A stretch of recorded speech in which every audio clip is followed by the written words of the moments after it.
The Lead. Sponsored by Lavish Boutique, Lavish Coffee, Jasper Veterinary Clinic, Jasper Bone and Joint, and Carl Cannon Chevrolet Buick GMC. Welcome to The Lead, everyone. I'm your host, Al Blanton, and today we have a very special show for you.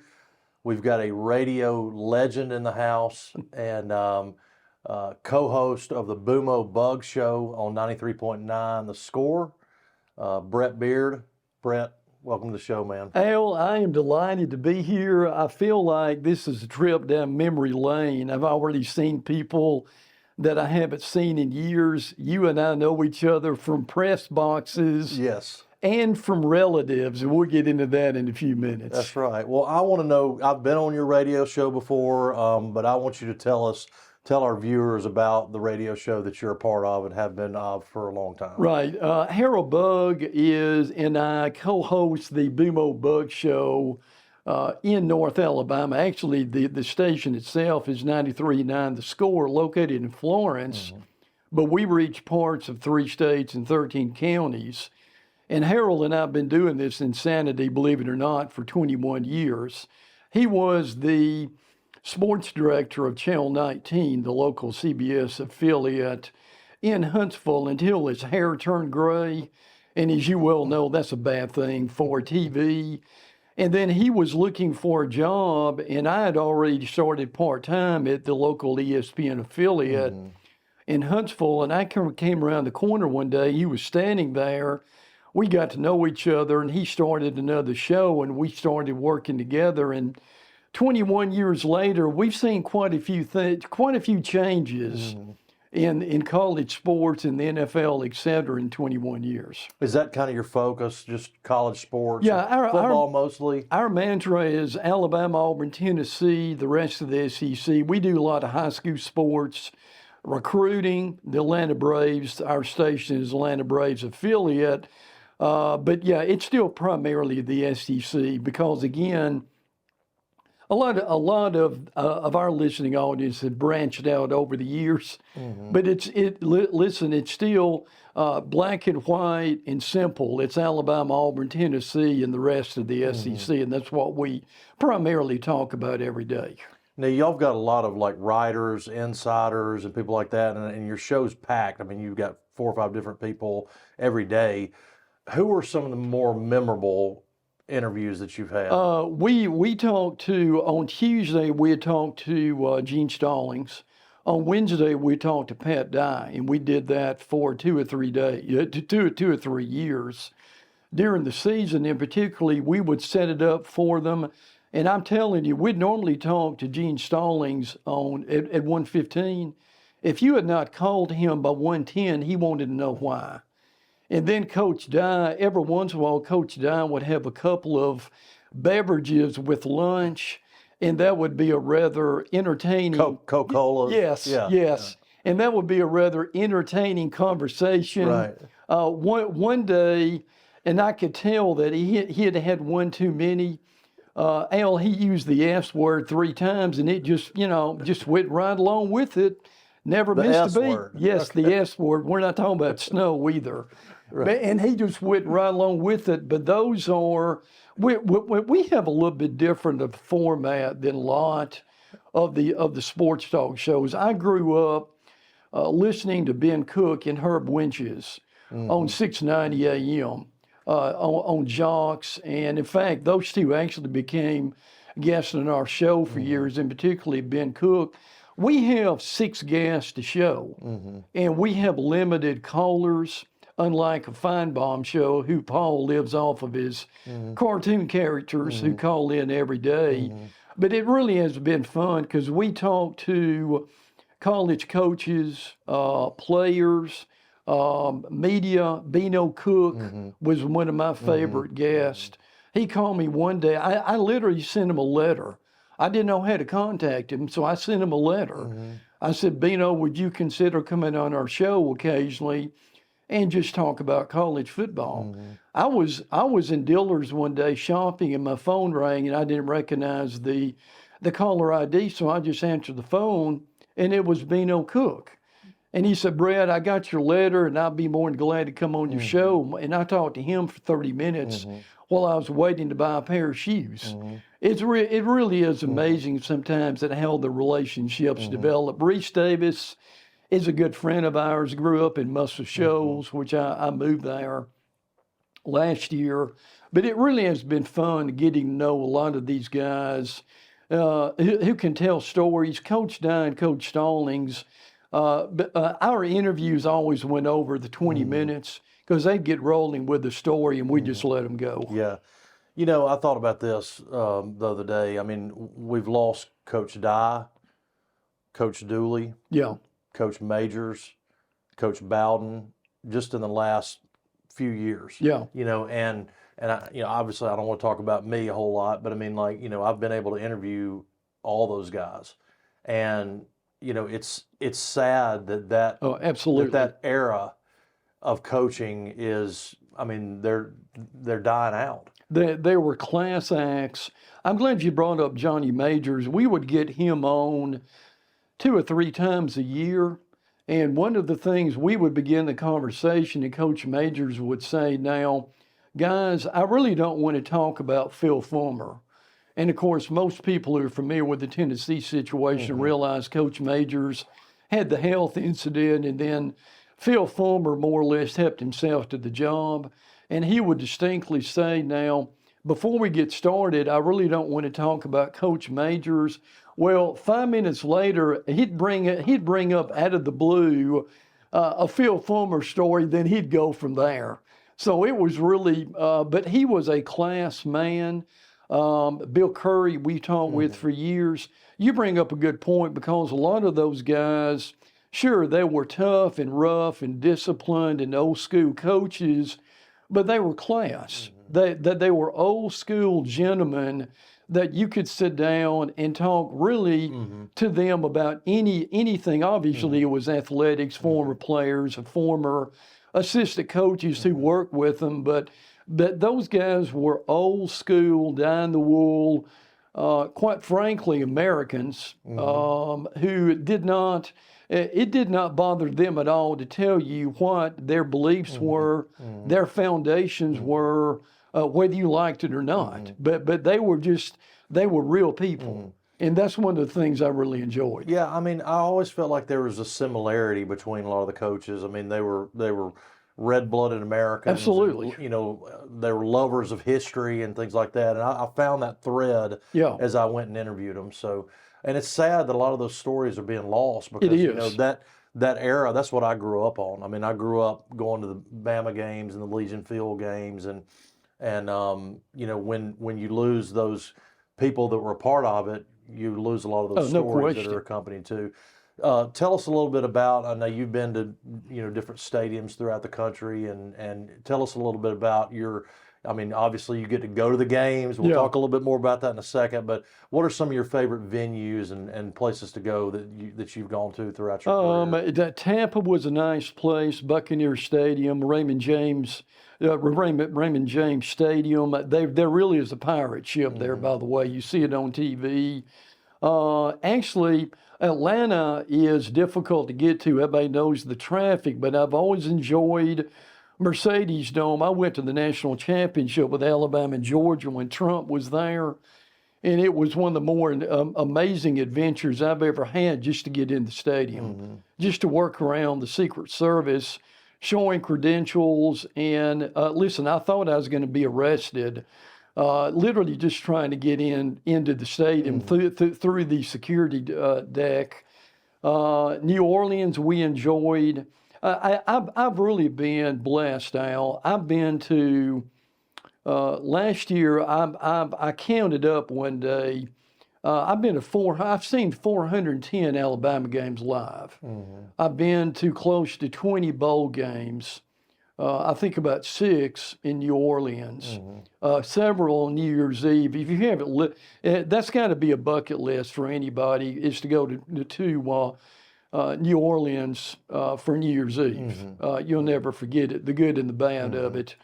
Been to a lot of the SEC stadiums, but the media are treated very well. Obviously, getting a chance, we'd go tour New Orleans, or we'd go tour Tampa Bay, or went down to Fort Lauderdale when Alabama beat Notre Dame 42-13. The stadium is nowhere close to Miami.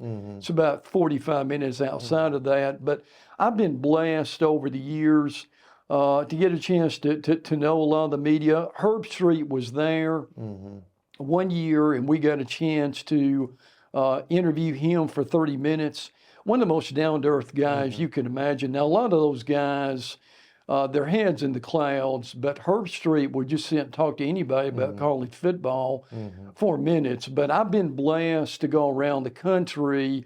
My brother went to the Rose Bowl when Alabama beat Texas in 2009. When it wasn't as much of an ordeal as it is now. But no, I've been blessed to see so many coaches up close, so many players. We would, a lot of times back in the early 2010s, we were allowed in the locker room. And believe me, nothing was cut in the locker room. Some of the players were dressed, others were not. The language was what you can imagine. But no, it was great adventures. And I've never been to a national. Well, the Alabama lost to Clemson in Tampa, but I've been fortunate. Most of the games they've won national championships with, and of course the celebration after the games was rather lively. What's your favorite thing about having a media pass? Is it just kind of, being in there with other journalists? Is it getting on the field? Is it going into the press room and interviewing the coaches? What do you like all the above. All the above, yeah. Getting on the field before the SEC championship games was a blast. We'd get a chance to talk with a lot of the national media that were there. I always enjoyed the press conferences. I remember one game I went to in Atlanta to begin the season. Jimbo Fisher was the coach at Florida State, and Alabama won that game 24-7. I never heard him, and I was in the front row, and people said, "Now you need to listen pretty quick." I didn't know what they meant. He was the fastest talking coach I think I've ever seen. What you see on TV is what you get. Yeah. I mean, it was just, but to answer your question, all of it. Getting a chance to talk to the media. Every once in a while, we get a chance to talk to the assistant coaches and even a couple of the coaches. But just to be able to get the access, there's nothing like the atmosphere before a big game, and particularly a championship game, either an SEC championship or national championship. We were just an incredible night. It kind of makes you feel special when you're getting in. You're getting into the stadium and you're working. It's a different, and you can't cheer, or you're not supposed to cheer. Oh no, no. I mean, there's people that do cheer. I've seen them throw journalists out. Yeah. And particularly late in the game, and they get caught up in the moment. And I had a friend of mine who just nearly jumped on the table and was shouting, and he was escorted out a few minutes later. Yeah. I remember when I had a media pass, it was for the Alabama-Missouri game, and I think in 2018, and I was back in the media, back where the writers in the press box, and I looked over, and John Robinson, the former USC and LA Rams head coach, was sitting there. And I mean, I did like a triple take. I was like, I thought Elvis was in the building. I was like, oh my gosh, there's John Robinson.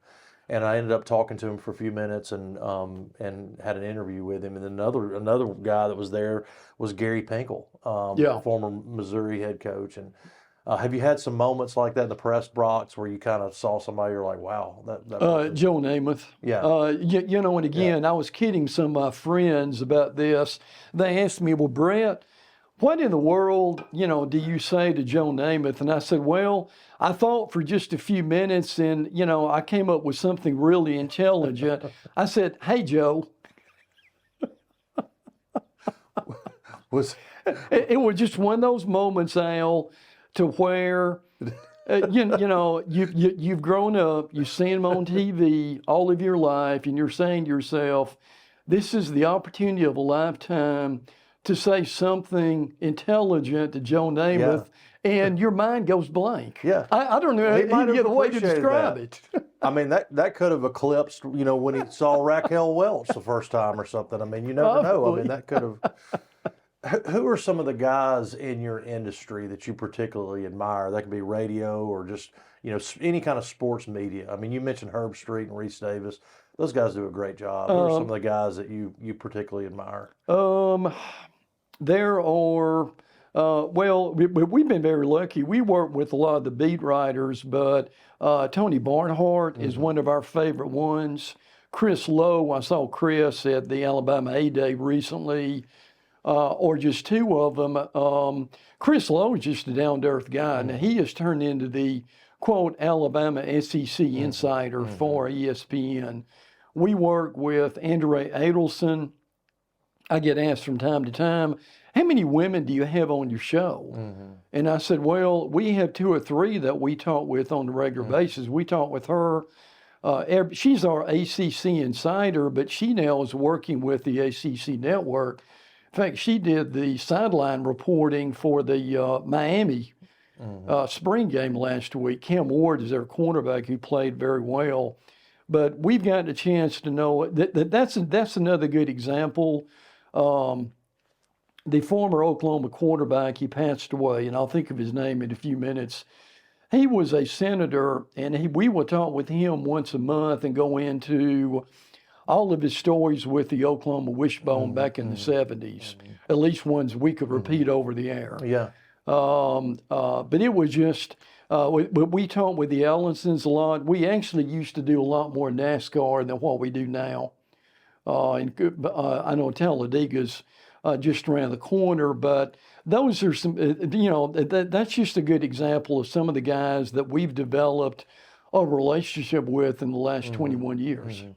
Now, one of the things is you've kind of become a little bit famous for, in the post game interview, whether it be Saban or whoever else, particularly Saban, but where we'll see you standing behind Coach Saban. Is that planned, and do you want to continue that? About 50% of it, I'll just admit, about 50% of it is.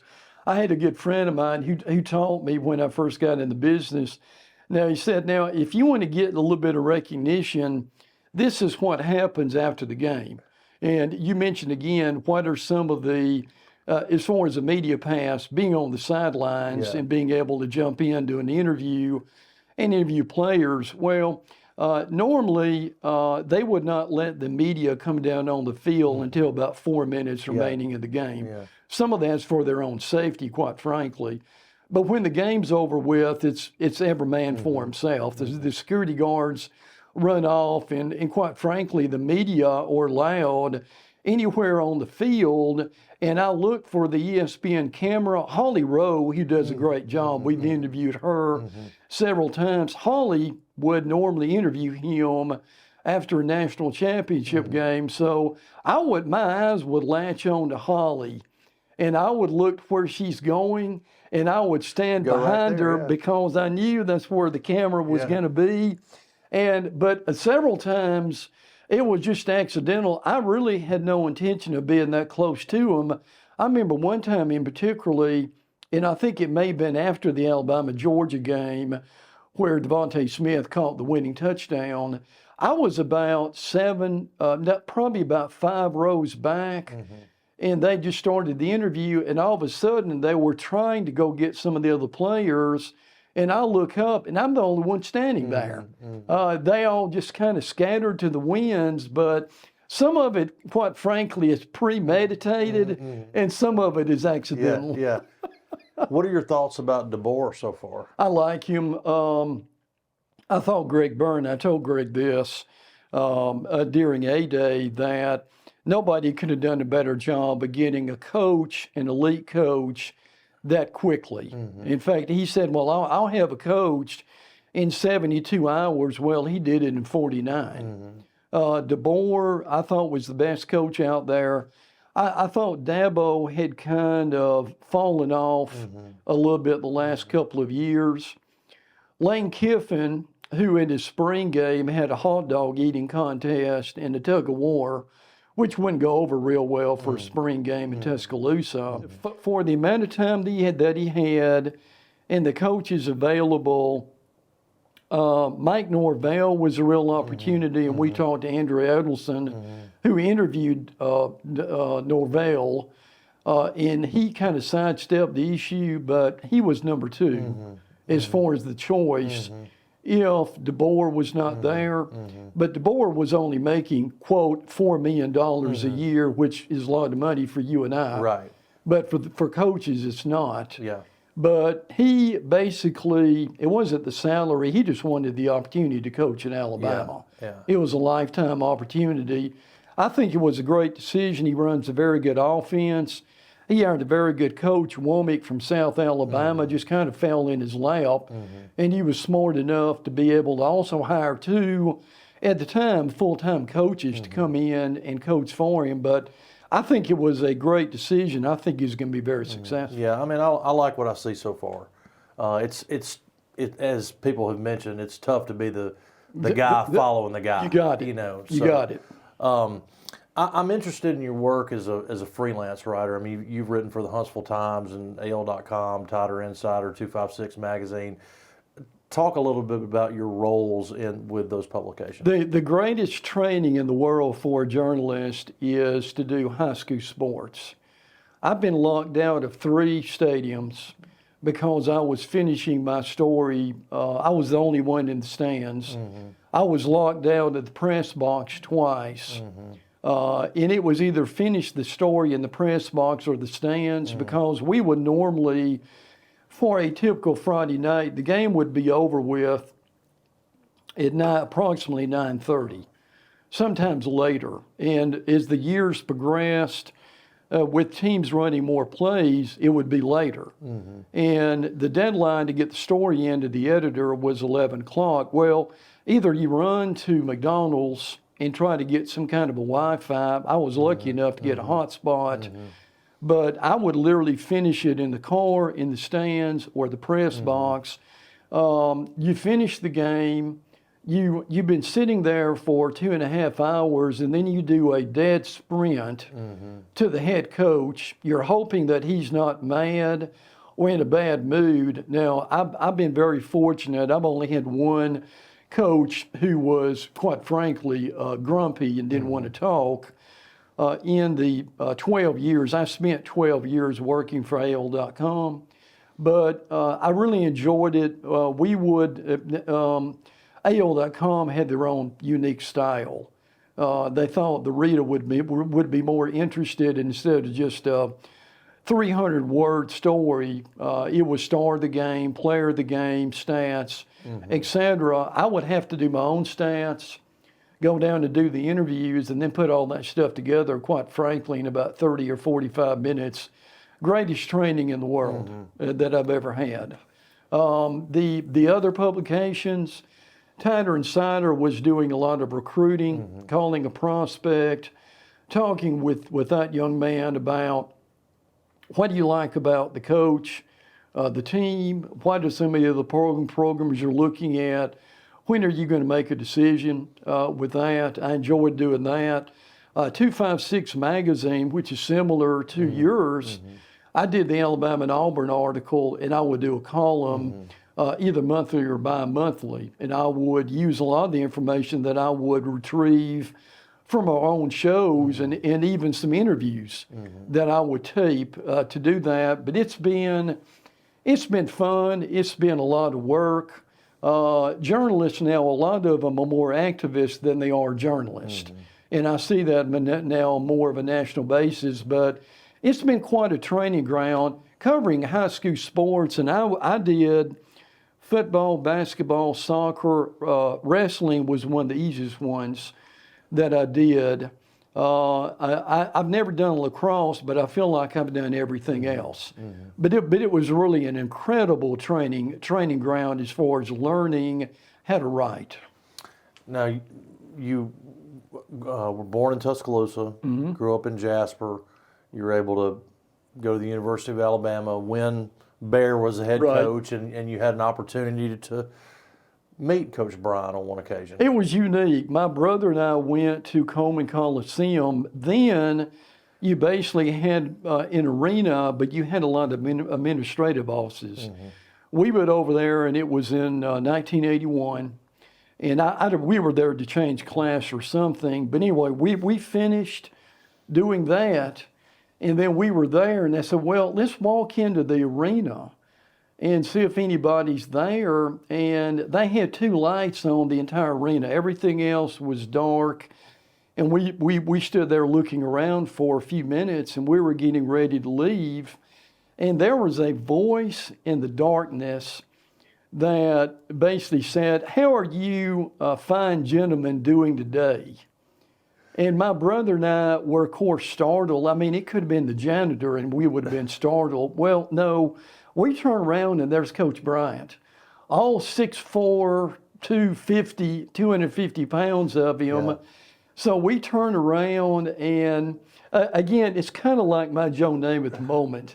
You're thinking to yourself, here's your opportunity to say something intelligent to the greatest coach in the history of college football at that point, and all we could get out was, good morning, Coach Bryant. we had small talk, and he said, well, gentlemen, you have a good day, and then he walked off. What he was doing was every morning he would walk around the arena to plan his day and to think. And through, it's a God thing, Al. Brent and I were just there at the perfect moment and ran into him, and it was just, it's something I will never forget. All right, this is not on my question sheet here, but who's the greatest? Nick Saban. Again, Coach Bryant going through the economic eras, the Vietnam War, integration, and he got criticized a lot for not integrating the team sooner than he should have or wanted to. But as he said privately, there's no way that I could have done this in the mid-'60s and basically gotten away with it. Now, winning 3 or 4 national championships would help the cachet. And again, he could do anything he wanted to do. But to work through the socio-economic issues that were going on in the world then, I don't know if he's ever gotten enough credit for that. But again, you and I have seen firsthand what Saban can do. It's the consistency that he did it with, winning 10-plus games for 15 consecutive years, and now all these records that will never be broken. I never thought I would live through 2 golden eras of football in Alabama, and there really was a walk through the wilderness after Coach Perkins and until Gene Stallings came in, and then Coach Bryant. But to answer your question, I would say Nick Saban is the best. They're close, but I think Nick Saban is the best there's ever been, or I think ever will be. Great point. One of the things we do is we always ask our guests to sign the poster.